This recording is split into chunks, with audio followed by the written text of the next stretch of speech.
But he gets within 20 feet of me, and he's all by himself, and he goes, "That was awesome!" And he sticks his hand out, and we celebrated, and because of that, I think he cemented our friendship. So that's where I want to start, because that's the most important part to me 20 years later. When you wake up Saturday or Sunday morning, in my world, it's okay to despise all the people you compete against. I mean, I really believe that when you get on the track, that it's okay to dislike them. But some of my greatest friends are here at the racetrack. And we opposed each other week after week. And this guy's become one of them.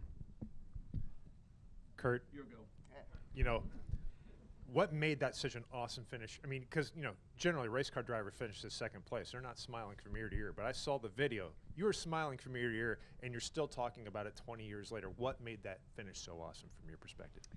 To me, it is that friendship that came about from it immediately after. But leading into it, the 10 laps before that finish, he had no idea. Ricky Craven had no idea that I was starting to run out of power steering fluid, but I never really wanted that to be part of the story. I was just going to wrestle the car. I was going to get to victory lane, and then I was going to talk to the engine department about things afterwards. And each lap that went by, Ricky's car is just getting bigger and bolder in the mirror. And he called me with 3 to go and thought he was just going to do the normal. Racers are supposed to race the racetrack. You don't race each other. There has to be give and take on such a treacherous racetrack. The track too tough to tame. The lady in black. Like if somebody's got to run and you were alongside of me, you were 99% supposed to make that pass. And I swept. That's exactly what I thought. Yep. I'm like, this is what he's thinking. So I'm going to surprise him, because now I got to pull out tricks out of my racing toolbox to try to block him or to confuse him and to try to still preserve the lead that I had. And we went down into one. He didn't know it. We both slammed each other up into the fence. And I'm like, see, buddy, it's on. And when the cars landed and we didn't quite completely lose control, I gassed it up, jacked him up with his rear tires were off the ground. I set him back down, and then I just took off and ran. And I just took off and ran down the back straightaway. I went through 3 and 4 on the high side, thinking that would be easier without the power steering to keep my momentum. And then he had a great run through 3 and 4, and he knew this time not to go into 1. And I'm like, all right, I think I got him covered for another half a lap. All right, so we came off turn 2, and I was still behind on steering and got the car to set. It wasn't like a block to the inside. It was just I'm behind on steering, but maybe it was to confuse him. And now I'm going into turn 3, and I need to go low. I need to go low just to confuse him again, because that will then force him up high where he wasn't the lap before, because that's where I was. I went down into turn 3, and the car just never turned. It just went up. I had to lift extra. I had to grab more wheel. I went back to gas, just trying to, this is last lap. I just got to get to the line. And when I pulled it back to the right, the car just did this long wiggle. And then I was actually loose for a second without the power steering. And when it came off turn 4, the wheel went out of my hand straight into his door. And we locked together. And it's been great to tell the story so many times, because you didn't know that I had the power steering issue. Right. You didn't know why I doored you like that. You thought that you came up into me. And there's been so much of this give and take and respect. And at the same time, both of us took the gloves off and went at it for 12 rounds with each other, with no low blows, no big haymakers. It was just, we're going to wear each other down. And at the line, it was at 2,000ths of a second. I knew something special happened as soon as we crossed the line. I could just tell. There was something spiritual about it, and that's what's connected us for this many years. Speaking of spiritual, I feel like there was a confession here, because this is the first time in 20 years I've ever heard him admit that he hit me first. Okay? I've been asked, and if you look at 2 or 3 different views, you see 2 or 3 different perspectives. And every perspective is so different. I mean, I can change it to look in Photoshop that I won nowadays. Yeah, right. Yeah, it brings me back great memories. Obviously, Kurt had a brilliant career, and I had a couple brilliant races. But the net of it is that 20 years later, we're still talking about it, and I think that's pretty cool.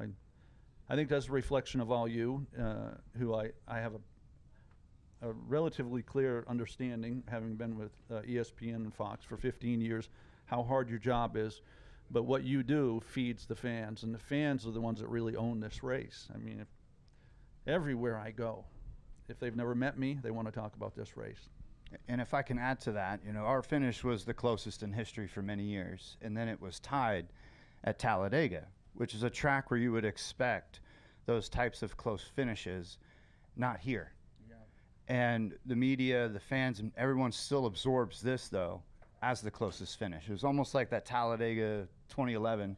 Yeah, no, the Darlington story is way better. You and I are deep thinkers. We've never had this conversation, right? We're deep, we're deep thinkers. We've won this race 600 times. But technically, just so we're on the same page, okay, as far as time, they might have matched our closest finish.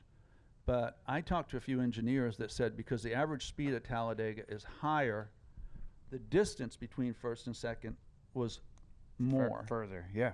So we actually still have the closest finish. Way to go, Goose. Yeah. I don't know if it's important to anybody else, but it's pretty important to me.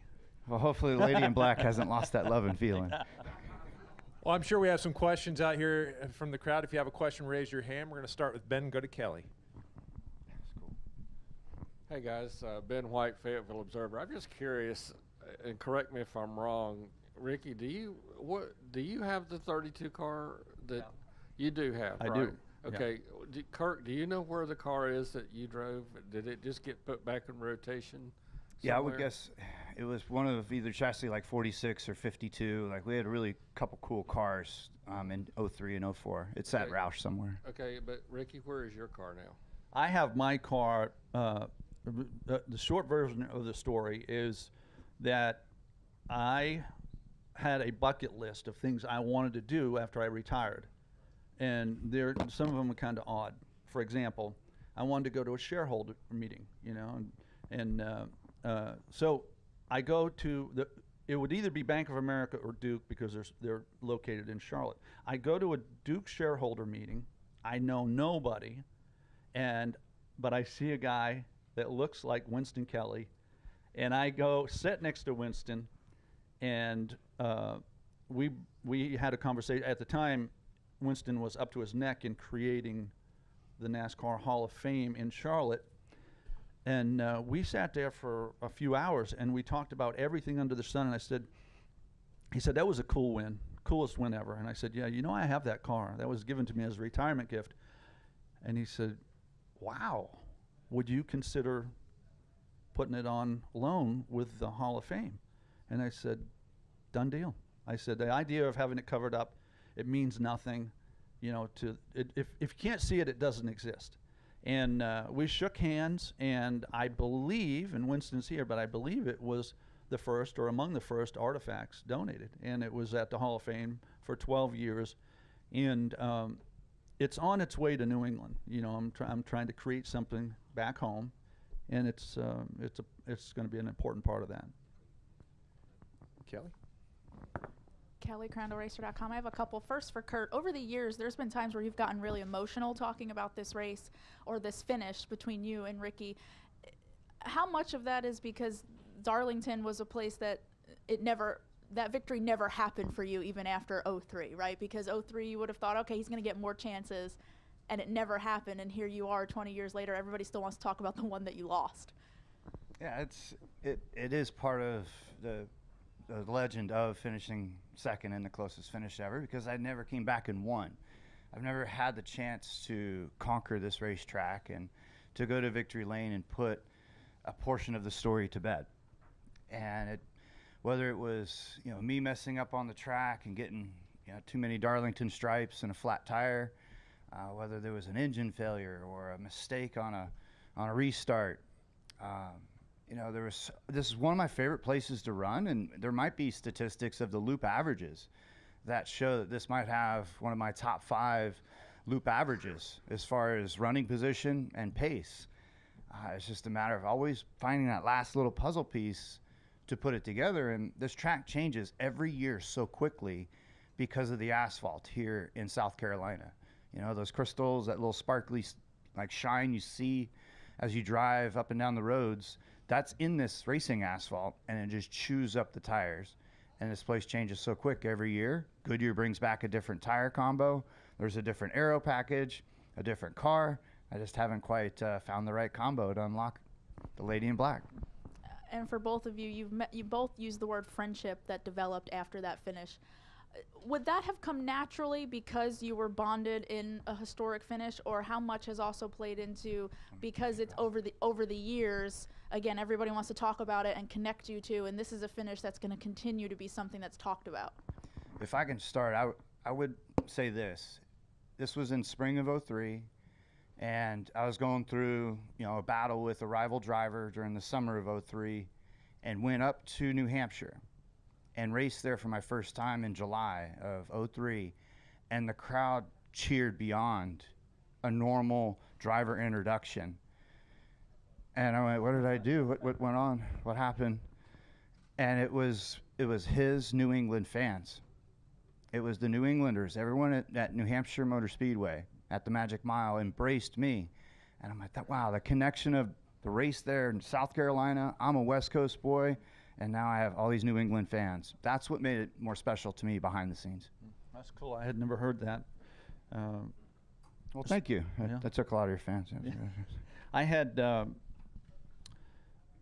I had several perspectives of Kurt, and one of the things that was very obvious to me sharing the racetrack with him is that he had a load of talent. And I mean, just every now and then a few drivers come along each generation, and they're remarkable behind the wheel of a race car. But he was very young. If you remember, both he and Kyle came onto the scene very young, and he may not remember this, but this is the beginning of me meeting Kurt outside the car.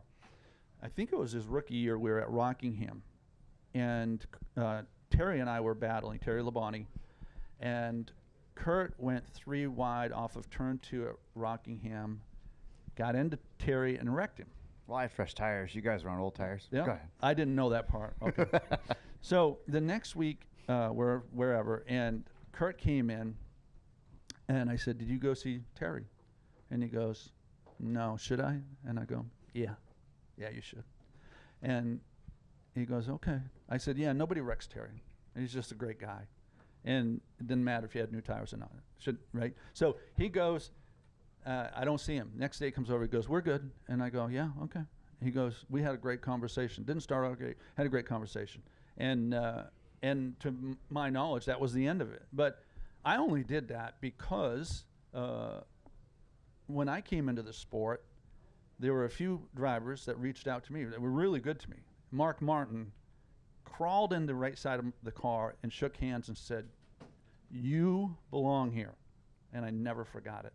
And then years later, and particularly, there's no doubt what I experienced with him walking across the garage by himself to celebrate with us was a very classy move. And so it cemented my opinion of him. And then as we go along, I transition to ESPN, and it's a whole new world. I have a completely different perspective, Kelly, of the drivers. And I watched Kurt grow. And he had some adversity. He never ducked it. He never ran from it. He overcame it. And the middle to late innings of his career, he became a very, very popular driver. And I don't know statistically. I studied pretty hard, but he won every year for several years. Like, he is in a very elite category of drivers. He didn't win 10 races every year, but he won every year. And then the very end of it, Kurt's sitting here today instead of wearing a helmet because of a concussion and an impact. And that connects him to me, and we've never really discussed it. Just a little bit yesterday, but we will, because life after racing can be very challenging. I mean, it can be more challenging than your driving career because it's a completely different application, particularly if you don't get to choose your timeout date or your expiration. I had 3 years of my life interrupted by several concussions in '97 racing for Rick Hendrick, and those were the most miserable 3 years of my life. And so all of those things have brought us together. But it started with him just taking a moment and being a class guy right here. Go to Pete. And that was not a paid testimonial? I know, right? Not yet, anyway, right? Sunscreen. Oh, you want sunscreen? I brought you a gift today, buddy. Yeah. I texted him early this morning. I said, don't forget the sunscreen. This is for the Maine guy, the guy from up in Maine. We're going to be outside a lot. I was like, I got your sunscreen, buddy. Is that a friend? Hey, Pete Iacobelli with the Associated Press. I've got a couple. Kurt, but touching on your health, how are you feeling now, and do you still hold out some hope that, one day you'll get behind the wheel again here in NASCAR? Yeah, I'm feeling much better, and the improvements that I've made, it's been tremendous, especially, I would say February, March of this year. Being able to set aside the push to get to Daytona and not being able to make it. Now Tyler Reddick's the driver. The sponsorship with Monster and Beast has grown, which was part of what I was working on doing behind the scenes. Ty Gibbs has been a good kid that I've helped mentor a little bit. Bubba, our whole team at 2311 has embraced me with a timeline or more of a space. And so it hasn't been that push. And the toughest part is my body's fatigue of going through physical therapy and having a day on, day off.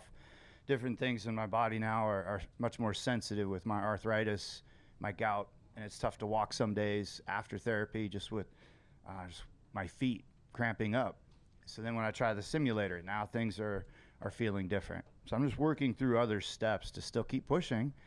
And I just enjoy the sport. I enjoy my family here and doing different appearances with Monster. I was at Key West for the boat races last weekend and instead of hanging out in the rain in Dover.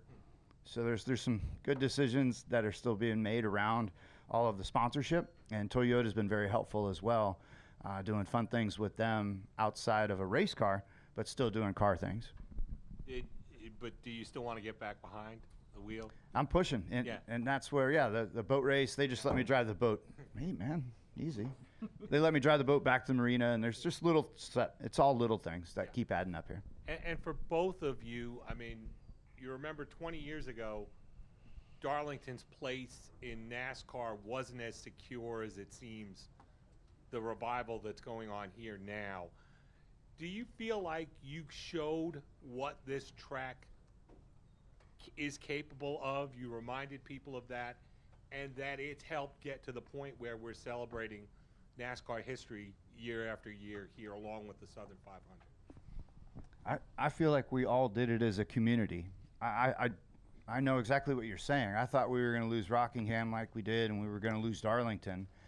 When it went down to one date and it got moved to the spring, it was like, whoa, no. And I think this whole community, everybody from NASCAR, the media, team owners, drivers, sponsors have all jumped in on a throwback weekend. It might not even be their logo on the car, but they're still accepting the fact that there's the past that has to be symbolized. And I think we've all done this as a community, and that's what makes this place so special. Yeah, I agree with that. And I also think, maybe there was a period where, we lost Wilkesboro, we lost Rockingham. Whether Darlington was on life support or not, I'm not sure. I do believe that Kurt and I sort of stimulated Darlington, but what really brought it back to life, if it was on life support, was the throwback weekend. And it has created a uniqueness that separates it from all other tracks. And so to that end, Darlington probably exists forever in my mind. The same way Wrigley Field, Fenway Park, Lambeau Field, like there's a place, there needs to be a place for Darlington because of the historical value. And I mean, it was only 24 hours ago that we saw an excellent finish. And if you want to continue to grow the sport, you have to grow the sport organically. This track creates some of the greatest organic racing that we see all year long. And it's just a combination of a lot of things. Now, nobody in their mind, no investment firm would ever consider building a track like this. But maybe they should, you know, because it's such a unique creation. And you go back to what Kurt and I, so Kurt is in the early innings, second inning of his career. I'm in the 8th or 9th inning of my career. The year before we had our great finish, I'm on the pole. I wake that morning convinced I'm finally going to win at Darlington. And Jeff Gordon, Steve Park, and I were battling away. Jeff sort of backs off when we get into traffic. Steve and I are going at it, and we wreck going through lap traffic. I punished myself for 12 months on how poorly I managed the race. The next year, I was average at best in practice. But I think I knew how to lose here. I absolutely knew how to lose races here. And that enhanced my ability to win. And that's what makes this place so crazy difficult. Like, winning here is different than winning anywhere else because it takes so many different elements. Yeah. Well, gentlemen, I really appreciate you taking the time today, and I really want to thank you on behalf of Darlington Raceway and NASCAR for being such tremendous ambassadors for Darlington Raceway and our sport as a whole. So thank you again for the great memories, and have fun out there with the fans today. Thank you. It's an honor to be able to wave the green flag today. So are you going to go 0.02 of a second before me? No, it's all about you today, buddy. You're on the left. You're on the left. You're going to block all the rocks hitting us. No, this is your day. It's our day, buddy. Yes, sir. Thank you again. It's been fun. Thank you, guys. Thank you, Matt. All right, let's get the sunscreen on.